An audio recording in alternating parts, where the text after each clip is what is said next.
नमस्ते साथियों, सशक्त भारत से मैं डॉक्टर आर के वर्मा।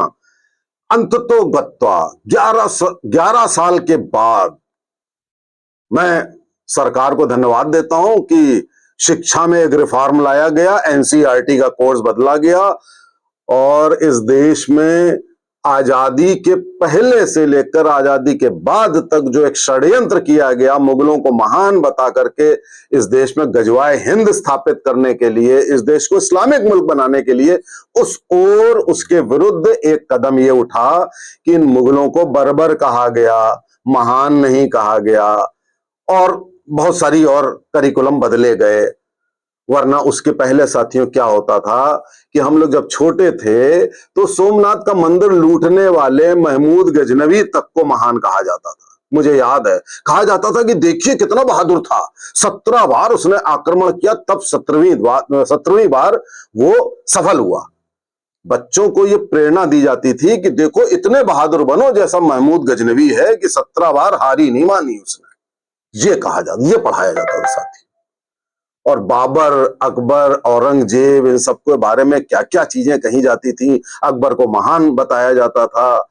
ऐसे ऐसे लोग जिन्होंने धर्मांतरण किए, जजिया टैक्स लगाया, लाखों हिंदुओं का कत्ले आम कर दिया, लाखों हिंदू औरतों का बलात्कार कर दिया, किसी की नीलामी कर दी, जाने क्या क्या किया, उनको इस देश में महान बताया जाता था। शिवाजी के बारे में कुछ नहीं कहा जाता था। Chola dynasty, Vijayanagara empire, Ahom dynasty, जाने कितनी महान डायनेस्टीज के बारे में कुछ नहीं कहा जाता था। मैंने बचपन में ये सब चोल ओल, ललितादित्य कश्मीर के, ये सब कुछ सुना ही नहीं था साथियों। और शिवाजी का चैप्टर आता था तो उसको पलट देते थे, मजा नहीं आता था, ऐसे ही बातें लिखी हुई थी। नादिर शाह की बातें पढ़ा करते थे साथियों, ये आलम था पहले। लेकिन हमारी सरकार को भी साथियों 11 साल लग गए। जो काम पहले दूसरे साल हो जाना चाहिए था उसके लिए 11 साल लग गए। हम लोगों के दबाव डालने के बाद यह काम हो पाया साथियों। लेकिन साथियों अभी शिक्षा में वैक्यूम यथावत बना हुआ है। वैक्यूम क्या बना हुआ है कि अभी भी मदरसे हैं साथियों। मदरसों में क्या पढ़ाया जाता है ये कोई नहीं जानता। मदरसों की किताबें बाहर नहीं मिलती हैं। भाई क्यों नहीं मिलती हैं? इस डेमोक्रेटिक इंडिया में क्या ये पाकिस्तान है, अरब है, 57 मुस्लिम देश हैं? आपके वहां क्या पढ़ाया जाता है? क्या हमें जानने का अधिकार नहीं है? क्या ये राइट टू इंफॉर्मेशन में नहीं आता है कि वहां पे बच्चों को क्या पढ़ाया जा रहा है? आप केवल मुस्लिम बच्चों को पढ़ाते हैं। जरा देखिए, ये प्रजातांत्रिक भारत है। किसी भी स्कूल में अगर कह दिया जाए कि केवल हिंदू बच्चों को पढ़ाएगा, वो एक न्यूज हो जाएगी, बवाल हो जाएगा इस देश में। और आप हजारों लाखों मदरसे खोल करके केवल मुस्लिम बच्चों को पढ़ा रहे हैं। हिंदुओं का तो कोई धार्मिक शिक्षा का कोई स्कूल होता नहीं है। आप कौन से धर्म की शिक्षा दे रहे हैं? और उसमें आप केवल मुसलमानी लड़कों को बचपन से लेकर बड़े तक आप शिक्षा दे करके आप उसको आतंकवादी बना रहे हैं, उसको अलगाववाद पढ़ा रहे हैं, उसको ये पढ़ा रहे हैं कि काफिर की गर्दन कटनी चाहिए, काफिर को खत्म होना चाहिए, इस्लाम का राज्य होगा अंत में चलकर, ये आप पढ़ाते हैं। तो ये गोपनीयता हमारी सरकार का कि क्या ये कर्तव्य नहीं है साथियों कि मदरसों में क्या पढ़ाया जा रहा है ये हर व्यक्ति के जानने का अधिकार है इस प्रजातांत्रिक मुल्क में, देश में, जिसको मुल्क बनाने की कोशिश की जा रही है। तो सरकार का केवल इतना जागना कि एनसीईआरटी का आपने कोर्स बदल दिया, और जब देश आजाद हुआ था तब आपने एक मदरसे छाप गैर भारतीय को शिक्षा मंत्री बनाया था। और उसके बाद से जितने भी शिक्षा मंत्री कांग्रेस के रिजीम में बने वो सब भी ऐसे ही बने। आपने पूरा इतिहास विकृत कर दिया, इतिहास की ऐसी की तैसी कर दी। आपने देश का इतिहास खत्म कर दिया, देश के महापुरुष खत्म कर दिए। ये तो अब सोशल मीडिया में हमारे जैसे लोगों ने पोस्ट कर करके देश का असली इतिहास बताया है लोगों को। जब वो सामने आया है तब सरकार ने ये एनसीईआरटी का ये चेंज किया है। लेकिन साथियों अभी हमारी सरकार ने भी कोई टैलेंटेड बहुत बड़ा ज्ञानी शिक्षा मंत्री नहीं बनाया है।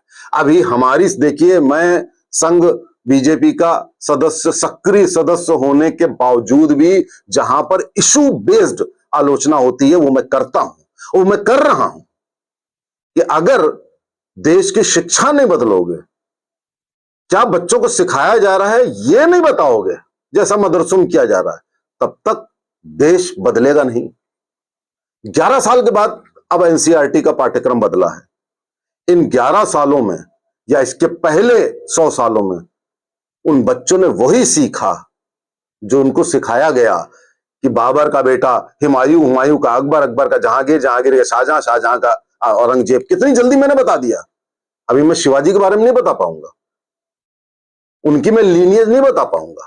बहुत सारे अच्छे अच्छे, राजेंद्र चोला से लेकर इतने अच्छे अच्छे बड़े बड़े राजा हुए जो इंडियन नेवी के आविष्कारक हुए, मैं नहीं बता पाऊंगा, कोई नहीं बता पाएगा। आप भगवान राम की नहीं बता पाओगे, आप दशरथ के पिता नहीं बता पाओगे। ये एक सोची समझी साजिश और षड्यंत्र था। मैं ये प्रार्थना करूंगा अपनी सरकार से कि भाई साहब आप जो करिए वो ठीक है, लेकिन सबसे पहले आपने एनसीईआरटी बदली, ठीक, मदरसों में जो पढ़ाया जा रहा है पहले वो बताओ, और उनको क्यों दीनी शिक्षा दी जा रही है ये बताओ। हमारे बच्चों को तो नहीं दी जा रही है, हम तो प्रोग्रेसिव हैं, उनको क्यों आतंकी बनाया जा रहा है। इसके अलावा शिक्षा मंत्री एक बहुत ज्ञानी और काबिल व्यक्ति क्यों नहीं बनाया जा रहा है। इसके अलावा आपके देश में वामपंथी इंस्टीट्यूट जेएनयू से लेकर और जो आपका एएमयू है, अलीगढ़ मुस्लिम यूनिवर्सिटी, और आपका दिल्ली में एक और है, ये पूरे देश में एक बाढ़ है वामपंथी इंस्टीट्यूट की। आप इन वामपंथी इंस्टीट्यूट को क्यों नहीं खत्म कर रहे हैं। ये क्यों हिंदू धर्म के विरोध में हर वक्त पोस्ट डाला करते हैं, कावड़ियों के विरोध में पोस्ट डाला करते हैं। ये मुहर्रम के अगेंस्ट तो नहीं डालते, ये रमजान के अगेंस्ट तो नहीं डालते, कावड़ियों के अगेंस्ट में क्यों डालते हैं। किसी व्यक्ति की अगर इच्छा है शिव जी को जल चढ़ाने के लिए जा रहा है पैदल, तो वो डेमोक्रेटिक इंडिया में वो क्या गलत हो जाएगा। उसको आप स्कूल के बस्तों से जोड़ दोगे। ये सब गलत हो रहा है। सरकार को सबसे पहले स्ट्राइक करना है यंग माइंड्स पे। हम अपने सशक्त भारत में स्कूलों में जाकर बच्चों का माइंडसेट ये बदलते हैं, ये करते हैं कि अपना सही इतिहास और अपने धर्म, अपने महान धर्म और महान भारत के बारे में बताते हैं। ये काम सरकार को जोर शोर से सबसे पहले करना होगा, तब भारत बदलेगा। नमस्ते, जय हिंद, जय भारत।